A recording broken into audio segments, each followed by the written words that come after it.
Proclaim liberty throughout all the land, cries a biblical verse cast into the copper and tin side of America's Liberty Bell. What better spot to celebrate Hanukkah, the commemoration of ancient Jewry's liberation from religious oppression? The symbolism was not lost on Rabbi Shem Tov, Chabad's senior emissary to Philadelphia, who made Liberty Bell the scene of the nation's first public menorah lighting.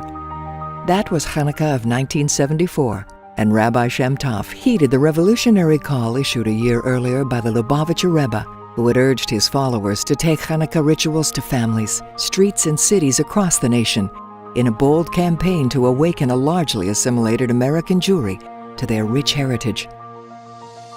But it was Rabbi Drizin, Chabad's emissary to San Francisco, who in 1975 introduced America's first giant menorah in a public venue.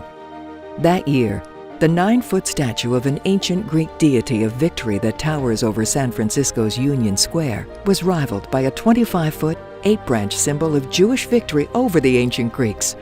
Over 1,000 Jews showed up, and the idea of celebrating Hanukkah en masse via giant public menorahs caught on at the speed of light, spreading to malls, parks, squares, and hundreds of locations worldwide, and inspiring endless creativity. While the menorah events were popular with the Jewish rank and file, the initiative ignited a furious debate among some of the Jewish leadership, threatening to douse the public Hanukkah flame altogether. The Jewish American community soon found itself deeply divided. In particular, Chabad was accused of undermining the principle of the separation of church and state by placing a religious symbol in a public venue.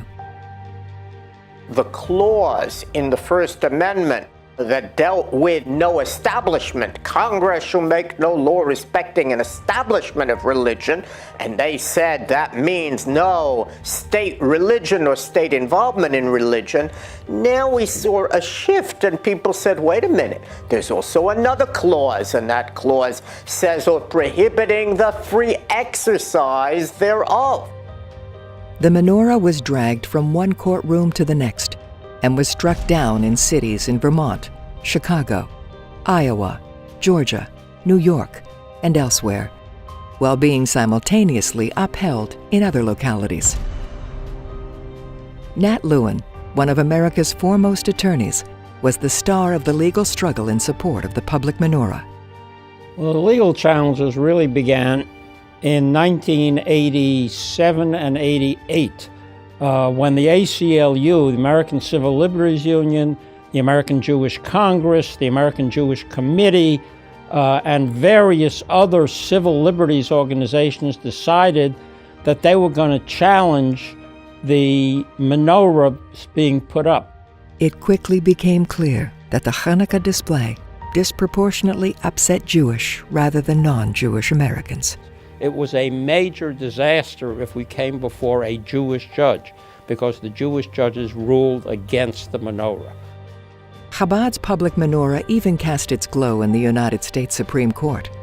In 1989, the United States Supreme Court ruled in favor of Chabad in the county of Allegheny against the ACLU, and in 2002, it ruled in favor of Chabad in Southern Ohio against the city of Cincinnati, allowing an 18-foot menorah in Fountain Square. The public menorah has become standard fare in many cities, and it is lit annually on the White House lawn and within the White House as well. But the debate has far from subsided. And I continue to get, every Hanukkah, I get 2, 3, or even more requests from local Chabad shluchim who tell me that the local authorities have been persuaded by some local organization that they should not allow the menorah to go up. Some 4 decades has elapsed since the famously cracked Liberty Bell first met its menorah neighbor. The argument still persists as to whether the public menorah is a threatening crack in our nation's liberty.